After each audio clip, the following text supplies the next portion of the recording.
अब की बार देखते हैं चल रहा है नहीं चल रहा है।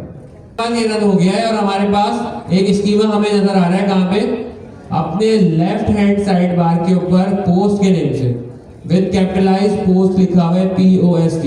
ये मैंने कहाँ पे लिखा था, कहाँ पे डिफाइन किया स्कीमा के टाइटल में, कहाँ पे, यहाँ पर मैंने इसको डिफाइन किया था कि भाई मेरे पास जो टाइटल है ना, आप ये मुझे समझ में आ गए, यहाँ पर अंडरस्कोर पोस्ट टाइटल कर दूं ना अगर, तो यहाँ पर ये अपडेट हो जाना चाहिए।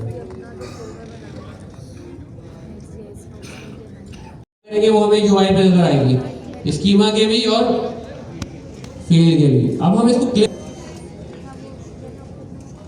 जितनी भी डॉक्यूमेंट्स क्रिएट किए, हम आते हैं प्लस के ऊपर क्लिक करते हैं और प्लस पे क्लिक करते ही राइट हैंड साइड के ऊपर मेरे पास क्या नजर आया, मेरा आ गया वो वाला फॉर्म जो हम क्रिएट करना चाह रहे थे कि हमारे पास एक लिखा हुआ है न्यू पोस्ट टाइटल और पोस्ट टाइटल नीचे एक फील्ड मुझे लिखी हुई नजर आ रही है। अब हम इसके अंदर कुछ डेटा इंसर्ट करते हैं, learn Next js with Hamza Alvi and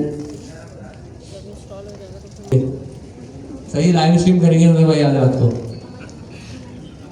आगे बता दो दिया। अभी ये होता क्या है पब्लिश करने में, अभी तक जो मैंने डेटा लिखा है ना, जैसे हम एक मिसाल हम एक फॉर्म फिल करते हैं, फॉर्म के अंदर हमने डेटा इंसर्ट किया, इंसर्ट करने के बाद हमें एक वहाँ पे नीचे बटन आ रहा होता है सबमिट फॉर्म का।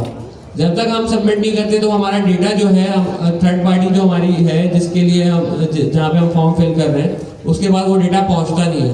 और उस डेटा को पहुँचाने के लिए हमने सबमिट का बटन क्लिक किया, यहाँ पर पब्लिश का है, यहाँ पर पब्लिश पे क्लिक करने पे क्या होगा,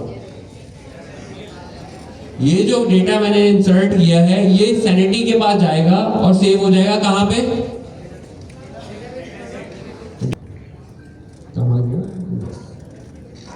तो मैं इसको पब्लिश पे क्लिक करता हूं, अब ये पब्लिश हो रहा है जी। और डॉक्यूमेंट में क्या लिखा हुआ है हमारा, जो हमने टाइटल दिया था ना वो हमें यहाँ पे शो हो रहा है। इससे ना हम यूनिकली आइडेंटिफाई कर सकते हैं कि भाई मेरी पोस्ट कौन सी थी। तो अब मैं रिफ्रेश करता हूँ, पता नहीं क्या पता है कुछ ऐसा हो कि सैनिटी ने कोई फ्रंट एंड भी बना दिया हो कुछ, अभी तो नजर आ रहा है रिफ्रेश पे गायब हो जाए, पॉसिबिलिटी है ना इस चीज की।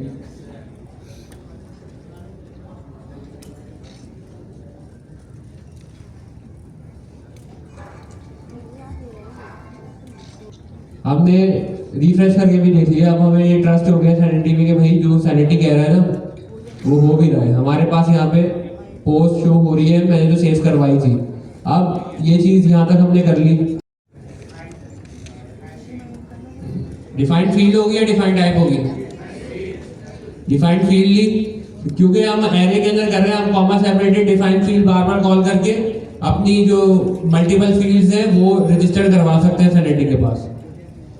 तो हमने यहाँ पे मेथड ओपन किया और यहाँ पे ऑब्जेक्ट के करली ब्रेसेस ओपन कर दिए। अब क्या करना है, बार बार टाइटल लिखूंगा ना मैं, हर फील्ड के लिए 3 चीजें इंपॉर्टेंट है, टाइटल, टाइप और नेम, ये 3 चीजें हैं। उसके अलावा और भी बहुत सारी ऑप्शनल चीजें हैं, वो आप लोग एक्सप्लोर कीजिएगा, बट ये कर देते हैं तो ये आप इजीली अपना डेटा इंसर्ट कर सकते हैं। क्या लिखे भाई यहाँ पे, डिस्क्रिप्शन, तो हम यहाँ पे लिख लेते हैं डिस्क्रिप्शन, नेम दे देते हैं अब,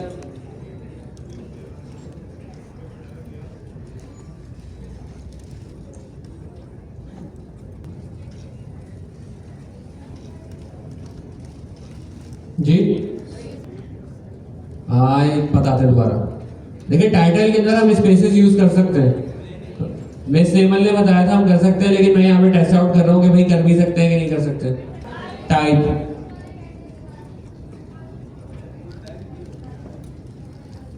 इसके अंदर देखा था, हम इसके अंदर भी देख लेते हैं क्योंकि हम देख रहे हैं ना सारी चीजें तो सेम ही है, टाइटल, नेम और हर चीज सेम आ रही है मेरे पास, कर सकते हैं ना स्पेस यूज। सो यहाँ पे टाइप क्या आएगी, स्ट्रिंग लगा देते हैं बेसिक टाइप, आके स्टूडियो को रिफ्रेश कर देते हैं।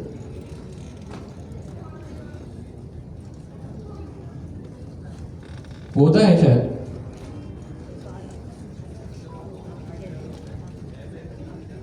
लेकिन वो इतना फ्रीक्वेंटली आप लोगों को यूज करने की नहीं। वैसा का वैसा ही है, बस उसी डेटा के अंदर मेरे पास एक और फील्ड ऐड हो गई।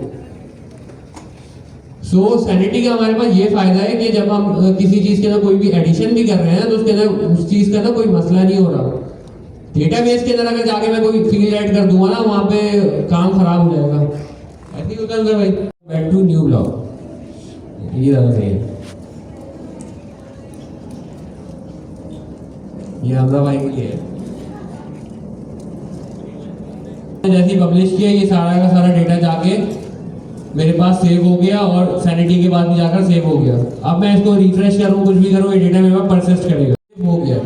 बट अब वो डेटा जो है, वो डेटा तो मेरे लिए इंपॉर्टेंट है। अब मैं क्या चाहता हूँ कि मैं उस डेटा को अपनी वेबसाइट के ऊपर यूज करके दिखाऊँ या यूज कर सकूँ, जितना भी डेटा मैंने इंसर्ट किया। सो वो डेटा कैसे इंसर्ट करेंगे, अब वो एक चीज़ है कि जिसके थ्रू हम ये बेसिकली क्वेरी करने के लिए हमें कोई एक टूल चाहिए। जैसे भाई अब जब तक मुझे पता ही नहीं होगा कि डेटा क्या है, अभी जैसे मिस नेमल का इशू आया हुआ है या पता नहीं रिजॉल्व हो गया कि उन्होंने डेटा पब्लिश किया, नजर नहीं आ रहा। अभी जो मैंने डेटा पब्लिश किया है, अब मैं कैसे देख सकता हूँ उस डेटा को? एक चीज़ तो ये भी है ना कि मैं अपना डेटा क्वेरी करके चेक कर लेता हूँ कि भाई मेरा जो डेटा मैंने पुश किया था ना, पब्लिश किया था, वो सेव हुआ है कि नहीं हुआ है। अब आए सबसे पहले ना वो चीज़ देख लेते हैं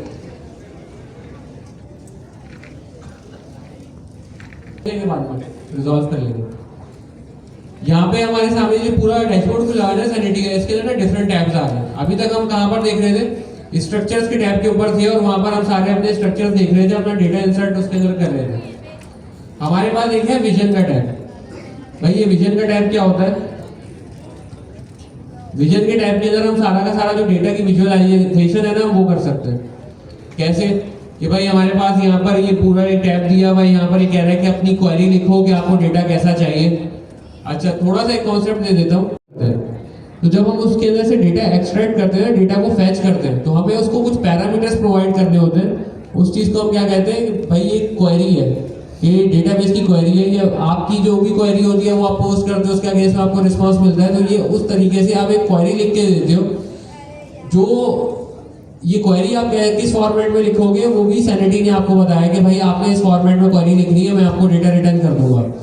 यूजुअली जो हम नॉर्मल प्रोडक्शन डेटाबेसेस यूज करते हैं, उनके भी कुछ ना कुछ पैरामीटर्स होते हैं कि क्वेरी लिखने के, कि आपको किस टाइप की क्वेरी लिख के देनी है। जैसे एसक्यूएल है, समझने की जरूरत नहीं है, वैसे एक चीज बता रहा हूँ। एसक्यूएल का अलग तरीका है, मोंगोडीबी का अलग तरीका है, सुपरबेस है उसका अलग तरीका है, और भी बहुत सारे डेटाबेसेस हैं, उनके डिफरेंट फॉर्मेट्स हैं क्वेरी लिखने के।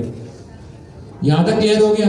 अभी जो सैनिटी की जो क्वेरी लिखनी है, उसका फॉर्मेट है ग्रॉक। ग्रॉक एक लैंग्वेज है जो सैनिटी ने क्रिएट की है, और उसके थ्रू हम सैनिटी के डेटा सेट से बात करते हैं और उससे डेटा सेट से डेटा फैच करते हैं। यहाँ तक क्लियर हो गया? ठीक है। अच्छा, यहाँ पे एक फैच का बटन दिख रहा है नीचे, यहाँ पर अगर आप लोग देखें, ये देखें बॉटम लेफ्ट के ऊपर एक बटन नजर आ रहा है मुझे फैच के नेम से। मैं इसको क्लिक करता हूँ कि भाई मुझे क्या चीज़ रिटर्न होती है।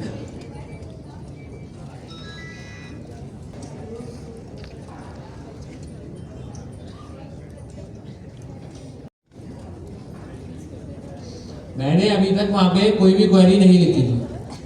क्लियर है? अच्छा, जैसे ही मैंने यहाँ पे स्टैटिक ऐड किया, स्टैटिक का आप लोगों को पता है स्टैटिक क्या करता है? ऑल ये आपके यूनिवर्सल सेलेक्टर होता है। आपने CSS में भी पढ़ा होगा कि जब भी आप स्टैटिक लगा देते हैं, वो सब कुछ सिलेक्ट कर लेता है। तो यहाँ पर भी जब हमने स्टैटिक लगाया है ना, तो वो डेटाबेस के अंदर जो भी था ना डेटा सेट के अंदर, वो सब कुछ सिलेक्ट करके ले आया। ये मेरे पास टोटल 11 ऑब्जेक्ट लेके आया है। ये जो उसकी कॉन्फ़िगरेशन की भी चीजें थी ना डेटा सैनिटी के, ये वो भी चीजें लेके आ गया। अब मैं ये चाहता हूँ, अब देखें इसके अंदर पोस्ट ढूंढते हैं अपनी वाली जो हमने लिखी थी। देखिए पहले ऑब्जेक्ट के अंदर क्या आ रहा है? Groups, administrator, updated, grants. ये मैंने स्कीमा में डिफाइन किया था कहीं पे भी? ये चीजें मैंने स्कीमा में डिफाइन नहीं की थी। अब ये दूसरे वाले पे आ गए हम, इंडेक्स 1 के ऊपर जो है। अब इसके अंदर देखें, ये भी मेरे पास मैंने स्कीमा में डिफाइन नहीं किया था। आई होप सो कि लास्ट के अंदर मेरा वाला प्रोडक्ट आ रहा है। अब ये देखिए यहाँ पर जो मैंने डिफाइन किया था ना, वो आ रहा है। पोस्ट टाइटल मैंने डिफाइन किया था लर्न नेक्स्ट.जेएस विद हमजा अलवी। ये वो वाला ऑब्जेक्ट है जो कि मैंने डिफाइन करके पब्लिश किया था। तो बताएंगे कि स्कीमा की हमने टाइप बताई थी, तो अंडरस्कोर यहाँ पर क्या आ रही है इसकी टाइप? पोस्ट। तो मैं यहाँ क्या करूंगा? Underscore type is equals to post. तो अब इसको क्या करना चाहिए, आई होप सो कि ये अब मेरे पास वही ऑब्जेक्ट्स लेके आए जो कि मैंने उसके अंदर पब्लिश किए थे। तो अब इसको फैच का बटन पे क्लिक करते हैं। अब ये मेरे पास कितने ऑब्जेक्ट्स लेके आया, एक ऑब्जेक्ट लेके आ गया। सो ये एक बेसिक तरीका होता है आपके पास डेटा को फैच करने का कहां से, और जो नहीं चाहिए वो ऑलरेडी एक्सेप्ट कर देगा। तो उसका फॉर्मेट ये है, जैसे अभी इन्होंने बताया कि हम यहाँ पे क्या करते हैं, ऑब्जेक्ट्स क्रिएट करते हैं और ऑब्जेक्ट्स के अंदर हम क्या देंगे, post title comma post description. हमने स्टार्ट कहां से किया था, पहले हमने बगैर कोई क्वेरी देके करके देखा, उसने मुझे कोई भी डेटा रिटर्न नहीं किया क्योंकि उसको पता ही नहीं क्या डेटा रिटर्न करना है। जब हमने उसको स्टैरिक किया तो उसने सब कुछ सिलेक्ट कर लिया और ईच एंड एवरीथिंग जो भी थी ना उसकी कॉन्फ़िगरेशन से रिलेटेड भी, वो भी उसने मुझे रिटर्न करके दे दी। फिर हमें वो भी नहीं चाहिए था, फिर हमने बोला कि भाई मुझे मेरी पोस्ट का ही डेटा दो। अब एक इसको ऐसे सोचे कि अभी तो हमने एक ही स्कीमा डिफाइन किया, अगर हम इसके अंदर मल्टीपल स्कीमास डिफाइन करें, पोस्ट की जगह हम जो है लैंडिंग पेज का स्कीमा भी डिफाइन कर लेते हैं। तो अगर स्टैरिक के थ्रू हम क्वेरी करेंगे तो हमें कौन कौन सा डेटा रिटर्न होगा, दोनों स्कीमा के अंदर जितना भी डेटा होगा ना वो रिटर्न होगा। अब प्रोडक्शन के अंदर तो आपके पास तो थाउजेंड्स ऑफ डॉक्यूमेंट्स होंगे एक एक स्कीमा के अंदर, तो अब आप सारे तो देखोगे नहीं, तो उसको ना आप नैरो डाउन करते रहोगे। क्लियर है यहाँ तक? तो अभी मैंने क्या किया है, मैंने अपने पोस्ट की टाइप वाले स्कीमा को क्वेरी किया। अब उसके अंदर से भी मैं ये नहीं चाह रहा कि मुझे सारी की सारी फील्ड्स मिले, मैं ये चाहता हूँ मुझे पोस्ट टाइटल मिले और पोस्ट डिस्क्रिप्शन मिले। अब चेक करते हैं कि भाई क्या आता है मेरे पास। आ गया मेरे पास। अब डेटा के अंदर कितनी फील्ड्स आ रही है, 2 आ रही है जो कि मैंने डिफाइन की थी। ये क्वेरी मेरी तैयार हो गई अपने कंपोनेंट के अंदर। अच्छा, कंपोनेंट के अंदर हम इससे पहले हम यहाँ पर देख लेते हैं, सैनिटी के फोल्डर के अंदर हमारे पास लिब के अंदर एक फाइल है client.ts। ये क्लाइंट हमारे पास क्या करता है, जैसे हमने फैच का मेथड यूज किया था ना, ये बेसिकली बैकएंड के ऊपर फैच का मेथड ही यूज कर रहा है। लेकिन जब हम फैच का मेथड यूज कर रहे थे तो उसके अंदर हमें यूआरएल प्रोवाइड करनी पड़ती थी। अब देखें इसके अंदर क्लाइंट के अंदर हमें क्या क्या प्रोवाइड करना पड़ेगा। अगर हम डायरेक्ट फैच से करें तो यूआरएल देनी पड़ेगी, हमें ये बताना पड़ेगा कौन सा सैनिटी अकाउंट है और कौन सा स्कीमा है और कौन सा प्रोजेक्ट है, ये सारी चीजें प्रोवाइड करनी पड़ेंगी और हर दफा प्रोवाइड करनी पड़ेंगी। सैनिटी ने हमें ये क्लाइंट बनाकर दे दिया है कि भाई आप ये क्लाइंट यूज कर ले और इसके थ्रू आप क्वेरी करो और आपको कुछ भी बताना नहीं पड़ेगा। इस सैनिटी ने हमारा काम बहुत आसान करके हमें दे दिया। ठीक है, यहां तक क्लियर है? सो हम क्या करते हैं, यहाँ पर आते हैं, एक वेरिएबल क्रिएट करते हैं डेटा इक्वल्स टू। अब जब भी डेटा फैच करते हैं तो हमें ये पता है कि हम अवेट का कीवर्ड यूज करते हैं। तो हमने अवेट का कीवर्ड यूज किया और यहाँ पे एरर आ गया। क्या एरर है कि भाई कांट फाइंड नेम अवेट। अच्छा, अब हम आगे चलते हैं और लिखते हैं भाई क्लाइंट डॉट। अच्छा, सबसे पहले क्लाइंट डॉट फैच के लिए क्लाइंट इंपोर्ट करना लाजमी है, तो मैंने क्या किया, क्लाइंट को इंपोर्ट कर लिया। अब मैं यहाँ पे डॉट का कीवर्ड लगाऊंगा तो इसके अंदर जितने भी मेथड्स अवेलेबल है ना वो मेरे पास आ गए। अब मैंने क्या किया, फैच का मेथड यूज किया और अपने ब्रैकेट्स ओपन कर लिए। अब ये क्या कह रहा है भाई, इसको एक आर्गुमेंट चाहिए क्वेरी, उसके ऊपर एरर आ रहा है। और अवेट पे एरर क्यों आ रहा है कि await expressions are only allowed within the async functions. तो हमें पता है कि सर्वर साइड कंपोनेंट्स के अंदर हम डायरेक्टली एसिंक ऐड कर सकते हैं और क्लाइंट साइड में हमें क्या करना पड़ता, यूज इफेक्ट के अंदर डेटा को फैच करना पड़ता है, जैसे हम डेटा फैचिंग के अंदर हमने देखा था। ठीक है, अब हमें क्वेरी प्रोवाइड कर दी है यहाँ पे, तो हम यहाँ पे कंट्रोल V कर देते हैं। हमारी क्वेरी में तो एरर आ गया। यस, तो हमारी जितनी भी क्वेरीज होती है वो हमारे पास किस फॉर्मेट में होती है, स्ट्रिंग के फॉर्मेट में होती है। तो हम क्या करेंगे, इसको एक स्ट्रिंग बना देंगे। ठीक है, अब एरर आ रहा है मेरे पास, नहीं आ रहा। अब हम नेक्स्ट लाइन में क्या करते हैं, console.log डेटा। अब इस डेटा को कंसोल करके देख लेते हैं और अब हम जाते हैं फ्रंट एंड के ऊपर और यूआरएल को हिट करते हैं, देखते हैं हमारे पास क्या होता है। कहाँ पर चेक करना पड़ेगा मुझे, ब्राउजर में या टर्मिनल में? क्यों? क्योंकि मेरे पास ये सर्वर कंपोनेंट है और मेरे पास यहाँ पर ये डेटा जो है फैच होके आ गया है। सो इतना सा था सैनिटी हमारे पास कि हमने क्या किया, सबसे पहले एक प्रोजेक्ट क्रिएट किया। प्रोजेक्ट क्रिएट करने के बाद हमने स्कीमा क्रिएट किया। स्कीमा क्रिएट करने के बाद हमने उसके अंदर प्रोडक्ट ऐड किए और स्टेप 4 क्या था हमारे पास, डेटा हमने फैच कर लिया। ठीक है। दूसरी जो इंपॉर्टेंट असाइनमेंट है ना वो ये है कि आपको सैनिटी के ऊपर ना ये 4 से 5 स्लाइड्स की ना एक प्रेजेंटेशन प्रिपेयर करनी है। उससे हमें ये अंडरस्टैंडिंग होगी कि आपको